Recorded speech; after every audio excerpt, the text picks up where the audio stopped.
Stand in the doorway of a building from 1890 and something feels wrong. You cannot put your finger on it at first. The handle sits a little too high. The frame rises too far above your head. The hallway stretches out in front of you with a ceiling so distant it feels like the room is looking down at you, not the other way around. We are told these buildings were made by people just like us. Shorter, actually. The average man in that era stood around 5'7". So why does almost every surviving structure from that period feel like it was built for someone much larger? Today we are going to walk through the strangest measurements in architectural history, and by the end you might never look at an old building the same way again. Let me start with a number. 14 feet. That is the ceiling height in the main corridor of a courthouse built in a mid-sized American town in the 1880s. Not a cathedral, not a palace, a county courthouse in a place with fewer than 10,000 residents. 14 feet of empty air above every clerk, every farmer. I have to pause here for a second, because what I just described, that is one case from a much larger pattern. There are 35 documented cases in a document I put together. Different cities, different decades, different types of evidence. Every single one follows the same sequence: discovered, documented, acquired, disappeared. I could not fit all of it into a video. It's in the pinned comment below. Find it before we continue. Every ordinary person who walked through to pay a fine or register a deed. Now walk into a building constructed in 1975 and measure the same hallway, 8 feet. The difference is not decorative, it is enormous. It is the height of a full extra person stacked on top of you, and it repeats in building after building after building across an entire continent. The official explanation is simple, and you have probably heard some version of it. High ceilings helped with ventilation before air conditioning. Hot air rises, so tall rooms stayed cooler in summer. Gas lighting produced fumes and heat, so you wanted volume above your head to keep the air breathable. Grand height signaled status and civic pride. All of that is true. All of it is documented. And yet, when you actually stand in these spaces, the tidy explanation starts to feel a little thin, because ventilation does not require a doorway that rises 11 feet. Status does not require a stairwell built at a scale that makes a grown adult feel like a child. Something about the proportions keeps whispering that the answer we were handed does not fully cover what we are looking at. Here is what I want you to notice. It is not just that old buildings are tall. Tall is easy to explain. It is that the proportions are consistent in a way that feels systematic. The relationship between the height of a door and the width of a corridor. The rise of each step on a grand staircase. The distance from the floor to the bottom of a windowsill, in building after building, across cities that supposedly had no coordinated planning, these ratios repeat. As if everyone was working from the same hidden template. As if the builders shared an instinct, or an instruction, that we have somehow lost. And this is where the story gets strange. Because when you start pulling on this thread, you do not just find tall ceilings. You find a whole pattern of things that do not add up, and they all point in the same uncomfortable direction. Let me take you to the world's fairs. Between the 1870s and the 1910s, cities across Europe and North America hosted these massive expositions. Chicago in 1893, Paris in 1889 and 1900, Buffalo in 1901, San Francisco in 1915. The photographs from these events are staggering. Enormous white palaces with domes and colonnades, sculptural facades, grand boulevards lined with buildings that would rival anything standing in the world today. The 1,893 Chicago Fair alone covered more than 600 acres and drew over 27 million visitors at a time when the entire country held about 65 million people. Roughly 1 in 3 Americans went. Now here is the part that stops people cold. We are told these buildings were temporary, built in a couple of years out of a material called staff, which was basically plaster and fibre over a wooden frame. And then, almost as soon as the fairs ended, they were torn down or they burned, gone, vanished. Some of the most beautiful architecture ever assembled on this continent, erased within months of being finished. The story is that it was all fake, all disposable, a set piece for a party. But look at the photographs. Look at the detail in the stonework, the precision of the domes, the sheer scale of the interiors. And then ask yourself a simple question. How does a nation that supposedly took decades to build a single cathedral throw up an entire luminous city of monumental buildings in 18 months, using horses and hand tools, and then casually demolish it? The official answer is that they were experts, that industrialization made it possible, that thousands of laborers worked in shifts, and maybe that is exactly what happened.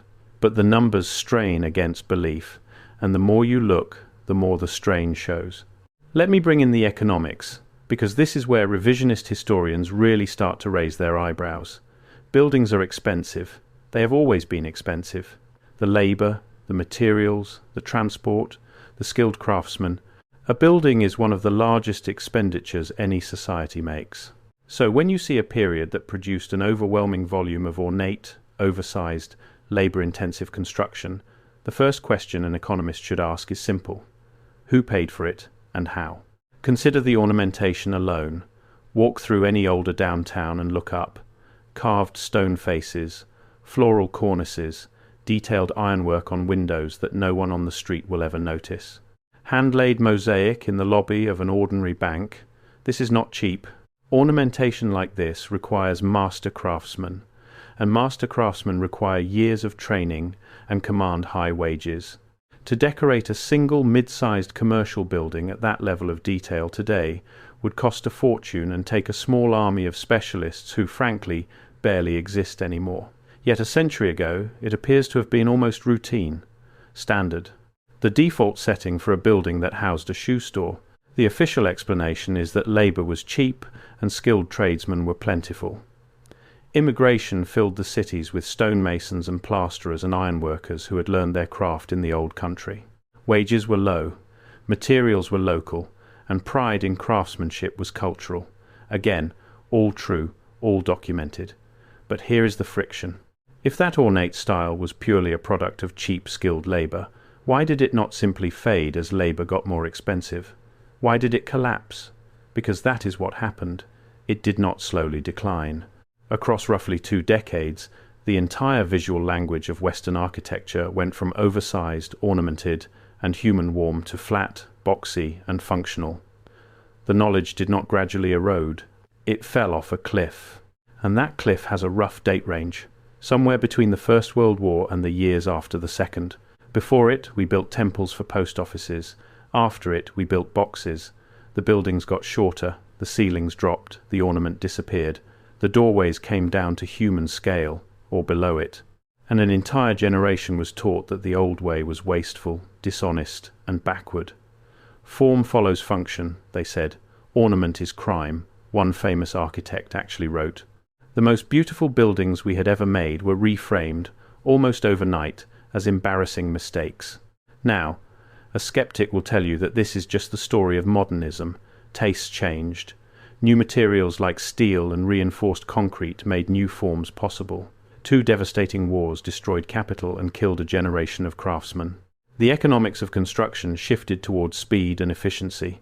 Mass production replaced handwork. And that is a coherent story. It really is. I am not going to pretend it is nonsense, but sit with the timing for a moment.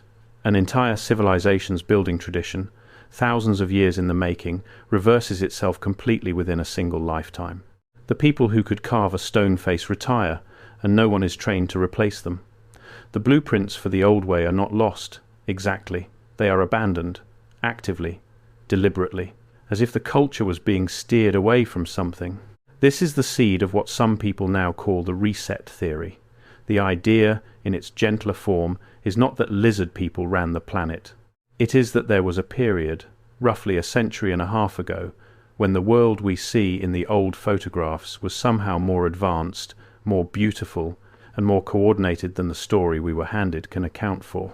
And that between then and now, something happened. A break, a discontinuity. A place where the official history and the physical evidence stopped lining up cleanly. The tall doorways are just the first crack in the wall. Once you see them, you start seeing the others. Take the mud. This is one of the strangest recurring details, and once you notice it, you cannot stop noticing it. Across countless cities, there are buildings whose ground floor windows sit below street level, whole first floors that have become basements. Doorways half swallowed by the earth. You can go stand in front of them today. The explanation is straightforward and boring. Cities raise their street levels over time. They lay new roads on top of old ones. They fill in for drainage and utilities. And over a century the ground creeps up around the base of old buildings. Chicago famously raised its entire downtown by several feet in the 1850s and 1860s using jack screws, lifting buildings up out of the mud with men turning cranks. This is real, well-documented engineering history. But the reset crowd looks at the same evidence and asks a different question. What if the buildings did not sink and the streets did not rise? What if something buried them? A flood of mud and sediment? A cataclysm that filled the lower floors of an older world, and the survivors simply dug out the doorways and carried on, telling themselves and their children a tidy story about street grading to explain away the strangeness. It sounds absurd when you say it out loud, and most of the individual cases really do have mundane explanations, but the sheer number of these buildings, in so many cities, on so many continents, is the kind of thing that makes a curious person uneasy. The pattern is bigger than any single explanation seems to cover. Let me go back to the scale of the buildings, because I promised you the doorways and I have wandered. Here is a thought experiment. Imagine you are a small town in 1885. Population, let us say 4,000 people. Mostly farmers and shopkeepers. No income tax, because it does not meaningfully exist yet. No federal grants, no modern banking system as we know it. Now imagine this town decides to build a courthouse, not a modest brick building, a monumental stone structure with a clock tower, a domed rotunda, marble floors, carved columns, and a hallway with a 14-foot ceiling. The kind of building that, if you tried to construct it today, would cost tens of millions of dollars and require years of planning and a bond issue and endless committees. How does a town of 4,000 farmers pay for that? Where does the money come from? Where do the skilled stone carvers come from, out in the middle of the prairie? How do they transport tons of cut stone before the highway system exists? And why, above all, do they build it at a scale that dwarfs the people who will use it? These questions have answers. Local taxes, civic bonds, travelling crews of specialists, rail transport, and a genuine cultural belief that public buildings should inspire awe. But notice how much heavier the machinery of explanation has to work to account for what should, in theory, be an ordinary event. The building sits there, solid and gorgeous and slightly too big for us, quietly making the official story sweat. And here is a detail that really gets under people's skin. Many of these towns today could not build their own historic courthouse if their lives depended on it. The tax base is too small. The craftsmen are gone. The knowledge is gone. The will is gone. A community that a century ago apparently raised a marble temple with hand tools now struggles to fund a parking lot. We are told we are richer than our ancestors, more advanced, more capable. In raw technology, obviously we are. I am talking to you through a device that would have seemed like sorcery in 1885. But in this one narrow, physical, undeniable sense, we have gone backward. And we build worse. We build smaller. We build uglier. And we build for a smaller version of the human being. That last point is the one the title promised, so let me look at it directly. Were the buildings actually made for larger people? The literal version of this idea, that a race of giants once walked among us and left behind the doorways, does not hold up to physical evidence. We have skeletons, we have clothing, we have detailed medical records from the period. People were, if anything, slightly shorter than we are now, thanks to worse nutrition. So no, there were probably not 9-foot humans striding through those 14-foot halls. But there is a subtler reading, and I think it is the one that actually matters. The buildings were not made for a larger body. They were made for a larger idea of what a human being is. Think about what it does to you, psychologically, to walk beneath a vaulted ceiling into a hall of carved stone. You feel small, yes, but you also feel elevated. You feel like you are part of something that takes human life seriously, that considers you worth impressing, worth inspiring, worth surrounding with beauty. The scale is not about the size of your body. It is about the size of your significance. Those builders, whoever they were, and however they managed it, made spaces that treated ordinary people as though they deserved grandeur. And then compare that to the spaces most of us actually live and work in now. the low-dropped ceiling of an office with fluorescent panels, the narrow corridor of an apartment block, the featureless box of a big box store. The scale of these spaces communicates something too, and the message is the opposite. It says, you are a unit. Before I go further, that document in the pinned comment.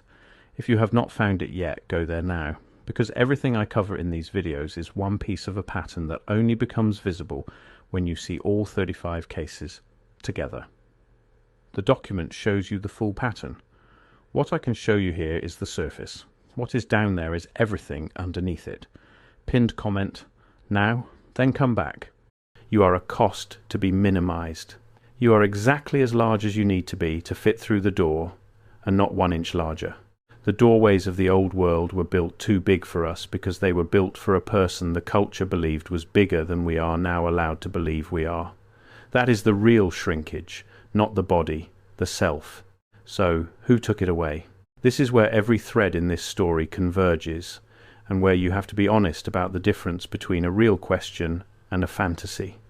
The comfortable historical answer is that no one took anything, that the world simply changed, driven by war, economics, mass production, new materials, and shifting taste. That the old ornate world was expensive and slow, and often built on brutal labour conditions we would never accept, and that the modern world traded beauty for speed, comfort, and equality, and mostly considered it a good trade. There is a lot of truth in that. The old buildings we romanticize were built by workers who died young, in cities choked with coal smoke, in a society with staggering inequality. Nostalgia is a liar. It keeps the marble and deletes the tuberculosis. But the uncomfortable question refuses to fully go away, and it is this. Why does the break feel so total? Why were people not just allowed to stop building the old way, but actively taught to despise it? Why did the schools of architecture reorganize themselves around the idea that ornament was dishonest and human-scaled beauty was a lie? Why does so much of the physical evidence, the buried flaws, the impossible timelines, the vanished craft, the oversized proportions, seem to sit just slightly out of joint with the story in the textbook? You do not have to believe in a hidden empire to feel that friction. You just have to walk through an old building and pay attention. Let me give you one more set of numbers to sit with, because I think it lands the whole thing. The Singer Building in New York was completed in 1908. For a moment it was the tallest building in the world, a soaring ornamented tower with a domed crown and interiors of marble and bronze. In 1968 it was demolished, torn down deliberately. To this day it holds the record as one of the tallest buildings ever peacefully demolished. Think about that. A civilization built a masterpiece, and 60 years later that same civilization decided it was worth more as rubble and replaced it with a flat glass box. That is not a story of gradual change. That is a story of a culture at war with its own past. And it happened again and again. Grand rail stations, the Great Penn Station in New York among them, hauled down and buried under something smaller and meaner. Ornate theatres gutted. Downtown blocks of carved stone cleared for parking. In city after city, the beautiful old world was not preserved, and it was not merely neglected, it was actively removed, often at great expense, by people who genuinely believed they were improving things. Whether you call that progress or a reset depends entirely on where you are standing when you look at the photographs of what used to be there. Let me widen the lens beyond a single continent, because that is where this stops being an American curiosity and starts feeling like a global one. Go to almost any old city on earth and the same signature appears. The grand stations of London and Moscow, the boulevards of Paris and Vienna, the colonial districts of Buenos Aires, Mumbai, Melbourne, and Shanghai. Different countries, different empires, different languages, and supposedly no coordination between them. Yet the architectural vocabulary rhymes. The same domes, the same columns, the same oversized proportions, the same explosion of ornament, appearing across the planet in roughly the same window of time. The textbook explanation is that this was a shared European classical revival, spread by empire, trade, and fashion, and that is a real thing that really happened. But stand in the middle of it, and it feels less like a fashion and more like a fingerprint, as if one hand, or one lost blueprint, touched every city at once. Now let me show you one of the strangest recurring shapes in all of this, the star fort. All over the world, from Europe to Asia to the Americas, there are fortifications built in the shape of perfect geometric stars, with jutting points and precise angles, laid out with a mathematical exactness that is genuinely breathtaking. The official explanation is military. The angled walls deflected cannon fire and eliminated the blind spots that plagued older round and square castles. This is sound military engineering, well understood, thoroughly documented. But the sheer number of these structures, the astonishing precision of their geometry in an age before modern surveying tools, and the fact that so many of them served no obvious military purpose in the places they were built, keeps the reset researchers circling. Why build a flawless mathematical star to defend a sleepy port that no army ever threatened? The mainstream answer is prestige, standardization, and the spread of a single dominant engineering doctrine. But once again, the machinery of explanation is working awfully hard. Let me give you something concrete to picture. Walk into the lobby of an old savings bank in almost any American downtown, look at the ceiling.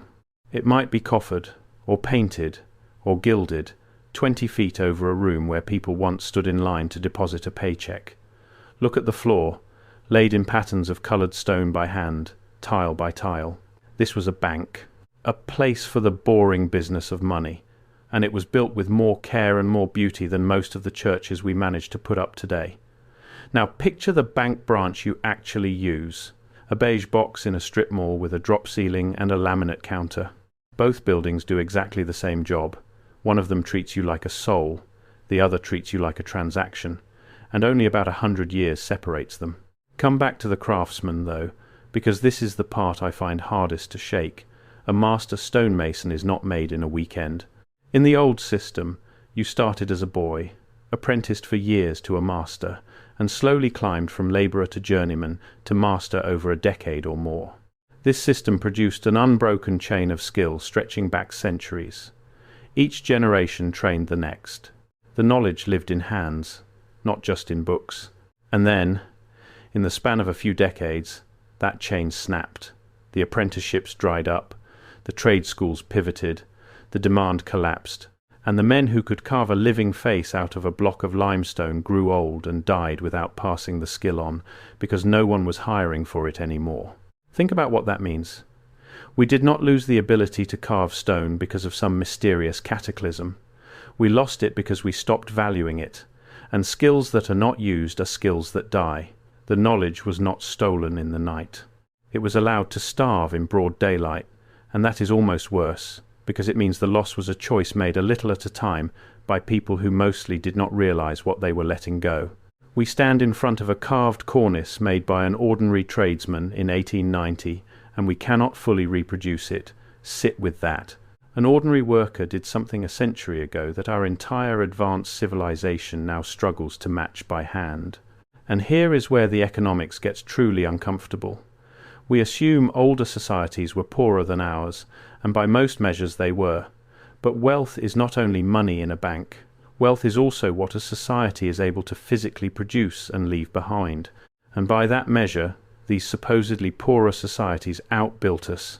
They left behind more beauty per person, more permanence, more sheer material generosity than we manage with all our machines and all our capital. A modest bank clerk in 1900 walked to work through more grandeur than a millionaire experiences in most cities today. The distribution of everyday beauty was, in a strange way, more democratic then than now. Everyone got the marble lobby. Everyone got the carved doorway. Everyone got the 14-foot ceiling. It was not reserved for the rich. It was baked into the ordinary fabric of the town. So, the revisionist question sharpens into something you can actually chew on. If they were poorer, how did they afford so much more? And if we are richer, why do we build so much less that will last? So much less that will be loved? So much less that anyone in 200 years will bother to photograph? The mainstream economist answers with productivity and priorities. We spend our wealth on other things now. We chose invisible wealth over visible wealth, and that is a genuine, defensible answer. But it does not fully silence the feeling you get standing in that empty 14-foot hallway, the feeling that some ledger, somewhere, does not balance. There is one more piece I have to put on the table, and it is the one that made me take this whole subject seriously in the first place: the cathedrals. We are told that the great cathedrals of Europe took centuries to build, 100 years, 200, sometimes more. It is a beautiful story, and in many cases it is documented and true. But hold it next to the World's Fair buildings for a moment. On one hand, we are told a cathedral took 200 years with medieval tools. On the other hand, we are told an entire city of monumental palaces went up in 18 months, a few centuries later. Both stories come from the same official history. Both are presented as settled fact. And they sit there next to each other, and the contradiction just hums. Maybe the honest resolution is that construction technology genuinely accelerated by orders of magnitude between the medieval period and the industrial age, which is obviously true. But the reset researcher looks at the same two facts and asks whether maybe the cathedrals did not take as long as we were told, or whether the fair buildings were not as new as we were told, or whether our entire dating of these structures rests on assumptions that were never as solid as the textbook implies. I am not telling you they are right. I am telling you that once you notice how much of history depends on us simply trusting the dates we were handed, you start to feel how thin some of that ground actually is. And that thinness is the whole point. Not that we have proof of a hidden world, we do not. But that the story we were given has seams, and the seams are visible, and they run right through the most ordinary buildings on the most ordinary streets. You do not need a secret archive to find them. You need a tape measure and a willingness to look up. The evidence is not hidden in a vault, it is hiding in plain sight. It is the most democratic mystery there is, available to anyone willing to walk through an old part of any old town and pay attention to the proportions. The moment you start measuring, you cannot stop. Every doorway becomes a question. Every ceiling becomes a small accusation. Every carved stone face looks down at you as if it knows something you were never told. So what do we actually make of all this? I am not going to hand you a conspiracy and tell you it is proven, because it is not. The tall doorways have real explanations. The buried floors have real explanations. The vanished ornament has real explanations. Any single anomaly, taken on its own, dissolves the moment a patient historian walks you through the evidence. That is true, and I will not pretend otherwise. But here is the thing that even the patient historians cannot fully explain away: the feeling. The undeniable, physical, standing in the room feeling that the people who built the old world thought bigger than we do. That they built for a version of us that we no longer build for. That somewhere between then and now the ceiling came down, and it never went back up. Maybe there was no cataclysm.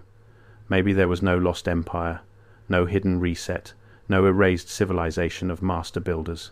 Maybe the truth is just that a culture decided beauty was too expensive and human beings were smaller than they thought. And honestly, if you sit with it, that ordinary explanation might be the most unsettling one of all, because it means nobody took the grandeur away from us. We voted for the box. We chose the low ceiling. We looked at the 14-foot hallway and the carved stone face and the marble rotunda, and we decided we did not deserve them, and we tore them down with our own hands. The next time you walk into an old building, do this one thing. Stop in the doorway. Look up. Notice how far away the top of the frame is. Notice the space above your head that no one needed and someone built anyway. And ask yourself, honestly, what kind of person that door was made for. Because it was not made for someone taller than you. It was made for someone who believed you were worth more than you have been told.